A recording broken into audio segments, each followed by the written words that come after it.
हिमालय की गोद में बसी एक ऐसी गुफा जिसके रहस्यों ने आज तक विज्ञान को भी हैरान कर रखा है, जहां बर्फ से स्वयं प्रकट होते हैं भगवान भोलेनाथ और जहां सदियों से दो अमर कबूतर आज भी जीवित हैं। हम बात कर रहे हैं अमरनाथ गुफा की। आज हम आपको इस अद्भुत यात्रा पर लेकर चलेंगे जहां धर्म, आस्था, रहस्य और चमत्कार सब एक साथ मिलते हैं। तो चलिए वीडियो शुरू करते हैं। अगर आपको ये वीडियो अच्छी लगे तो हमारे चैनल को ज़रूर सब्सक्राइब करें और कमेंट में हर हर महादेव ज़रूर लिखें और इस वीडियो को ज़्यादा से ज़्यादा शेयर करें। अमरनाथ गुफा जम्मू कश्मीर के पहलगाम से लगभग 141 किलोमीटर दूर स्थित है। समुद्र तल से लगभग 3888 मीटर की ऊंचाई पर स्थित इस गुफा तक पहुंचना कोई आसान काम नहीं है।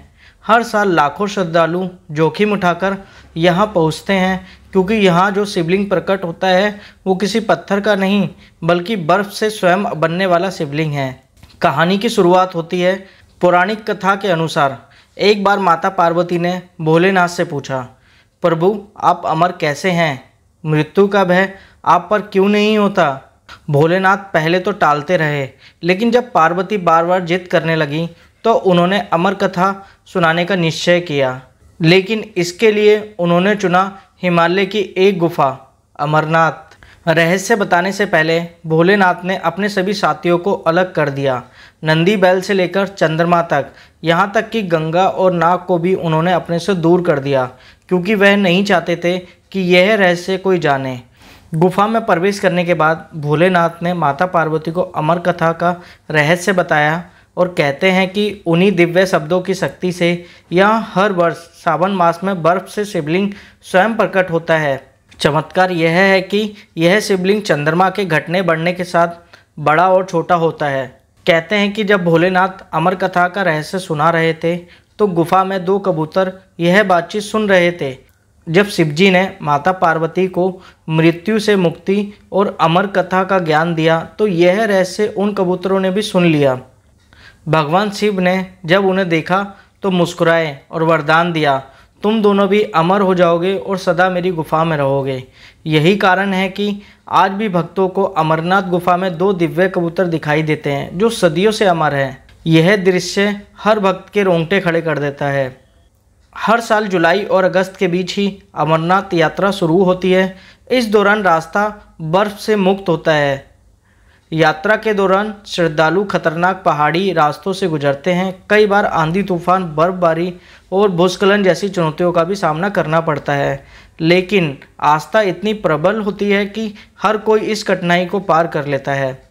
विज्ञान इसे प्रकृति का चमत्कार मानता है। वैज्ञानिक कहते हैं कि गुफा के अंदर पानी की बूंदें टपकती हैं जो ठंडे वातावरण में जमकर शिवलिंग का रूप ले लेती है। लेकिन सवाल यह है कि आखिर यह शिवलिंग सावन मास में ही क्यों बनता है और चंद्रमा के अनुसार बड़ा छोटा क्यों होता है? इस रहस्य का आज तक विज्ञान नहीं ढूंढ पाया। अमरनाथ गुफा में शिवलिंग के अलावा माता पार्वती और गणेश जी के स्वरूप भी बर्फ से बनते हैं। भक्त मानते हैं कि यह भोलेनाथ की दिव्य उपस्थिति का प्रमाण है। यहाँ का वातावरण इतना अद्भुत है कि भक्त कहते हैं गुफा में प्रवेश करते ही मन अपने आप हर हर महादेव का जप करने लगता है। कुछ लोग इसे अंधविश्वास कहते हैं, कुछ इसे प्रकृति का खेल मानते हैं, लेकिन भक्तों के लिए यह गुफा एक आस्था का केंद्र है। उनका विश्वास है कि जो व्यक्ति यहाँ दर्शन करता है उसे मोक्ष की प्राप्ति होती है। अमरनाथ गुफा केवल एक तीर्थ यात्रा नहीं बल्कि आस्था और रहस्य का एक संगम है, जहाँ सदियों से हर साल शिवलिंग बनता है, जहाँ दो अमर कबूतर आज भी जीवित हैं। यह यात्रा कठिन जरूर है, लेकिन जो इसे पूरा करता है उसके लिए जीवन की सबसे बड़ी उपलब्धि बन जाती है। हर हर महादेव।